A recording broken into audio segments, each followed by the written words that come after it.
आज चाहिँ म तपाईँको बागमतीको सरले एकदमै राम्रो सदस्य हाम्रो ऋण लिएर एकदमै सही सदुपयोग गर्नुभएको। सुरुमा कसैले पनि नपत्याउँदा फेरि उहाँले भन्नुभयो एकदमै राम्रो दिनुहुनेछ। उहाँको जीवन विकासबाट तपाईँलाई तपाईँको व्यवसाय सुरुवात गर्दाखेरिको केही अनुभवहरू सुनाइदिनु न। नमस्ते, मेरो नाम चाहिँ सुनिता राई ढुङ्गा हो। म चाहिँ सुरुमा चाहिँ यो सिलसिलामा चाहिँ मेरो चाहिँ माइती घरको बिहाको चाहिँ अनि मेरो बुवाले चाहिँ मलाई यहीँ जग्गा दिएर राख्नु भएको थियो। अनि मेरो श्रीमान चाहिँ आर्मीको हुनुहुन्छ अनि पेन्सन पालेको थिएन। त्यो समयमा म चाहिँ यहाँ थियो अनि मैले अब केही गर्नु पर्यो, मेरो हातमा सिप छ भनेरखेरि मलाई कसैले पनि ऋणमा पनि ब्याज माग्दाखेरि कसैले मलाई पत्याएन। अनि मेरो फुपू हुनुहुन्थ्यो अनि फुपूको माध्यमद्वारा एकजना स्वास्थ्य छ राम्रो छ त्यसमा कन्ट्याक्ट गरेर बस्नु भन्नुभयो। अनि सरले चाहिँ मेरो फुपूको माध्यमद्वारा आउनुभयो। अनि मैले सुरुमा चाहिँ साथीहरू पनि बनायो।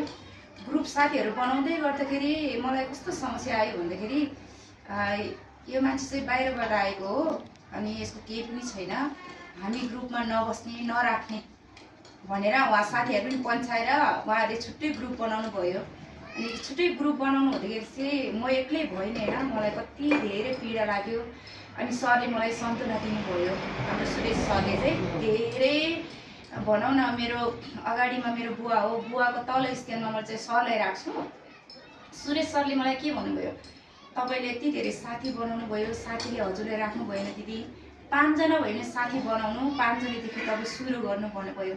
त्यही अनुसारले मैले फेरि साथीहरू खोजेर हामी 5 जनादेखि 6 जनादेखि सुरु गरेको।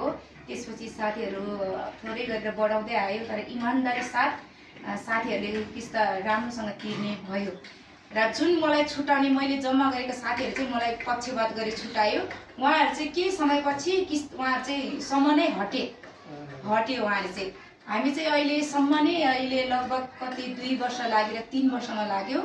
यति समयसम्म राम्रो भइरहेको छ। अनि मैले पसल गर्दै गरेँ, पसलबाट थोरैबाट मैले सुरु गर्दाखेरि सिक्ने ट्रेडिङ दिनेहरू पनि धेरै आउनुभयो। दिनमा मैले 25,000 20,000 35,000सम्म पनि मैले पसलमा कमाएँ।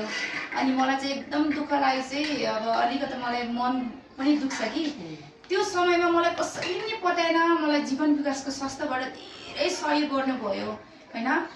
मैले चाहिँ मेरो बाबुआमाको अगाडि मेरो बाबुआमा हुनुहुन्छ, तल स्थानमा चाहिँ मैले जीवन विकासलाई राख्छु कि त्यति मलाई सहयोग गर्नुभएको छ। त्यसैले मैले राति म 3 बजे 4 बजीसम्म म काम गर्नुपर्छ, मैले ऋण तिर्नुपर्छ। बाहिर मैले 5 रुपियाँ ब्याजमा पनि थोरै एउटा साथीको माध्यमद्वारा मैले उहाँको सुन राखेको थियो अनि केही नपुगेर अनि म अब त्यो पनि तिर्नुपर्छ, किस्त पनि तिर्नुपर्छ भन्ने मलाई एकदम मनमा लागेर 4 बजे रातिसम्म पनि मैले काम गरेको थिएँ कि। त्यसरी काम गर्दै गरेर मैले अहिले आएर चाहिँ पसलमा मैले अहिले त्यो पहिलेको सामानहरू चाहिँ अहिले मैले सेकेन्ड ह्यान्डमा सबै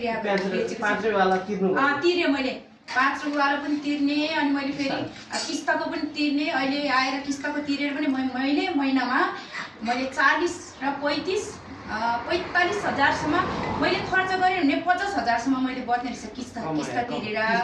हजुर, अनि मैले जीवन विकासकै सुरुवात जीवन विकासबाट नै हो, मलाई अहिलेसम्म जीवन विकासबाट नै हो। त्यसैले अहिले मलाई हेरेर अहिले साथीहरू पनि कति खुसी हुनु भएर यहाँ बस्न आउनुभएको छ, अर्को संस्था छोडेर आउनुभएको छ। त्यसैले अनि धेरै राम्रो छ जीवन विकास। हामीले ऋण लिएपछि दिनुपर्छ, अरूको खाएर हामी यसरी आन्दोलनमा हिँड्ने होइन, यसरी विरोध गर्ने भनेर कुनै पनि हालतमा हामीले सोच्नु हुँदैन। किन भन्दाखेरि बाहिर हामीले कसैले पनि नपत्याउँदाखेरि हामीलाई संस्थाबाट सहयोग गर्नुभएको छ होइन। यो नै ठुलो सहयोग र धेरै हर्षको खुसी र आँसुको पनि मलाई चाहिँ, किन भन्दाखेरि मलाई चाहिँ त्यो विगतको समयमा मलाई कोही पनि थिएन के सहयोग गर्नेलाई, सायद कोही पनि थिएन। जीवन विकासले सहयोग गर्नुभयो होइन। श्रीमान पनि अब रिटायर भएर आउनुभयो, त्यसपछि धेरै सहयोग भयो। अहिले मेरो श्रीमानले पनि आफ्नो पेन्सन तलब गरेर अनि यहाँ बाहिरको तलब गरेर 50-60 हजार कमाउनुहुन्छ श्रीमानले भने। मैले 90-80 सामान्यमा मैले 80-70 चाहिँ मैले कमाउँछु। त्यसैले यति नै हो, धन्यवाद। लामो भयो।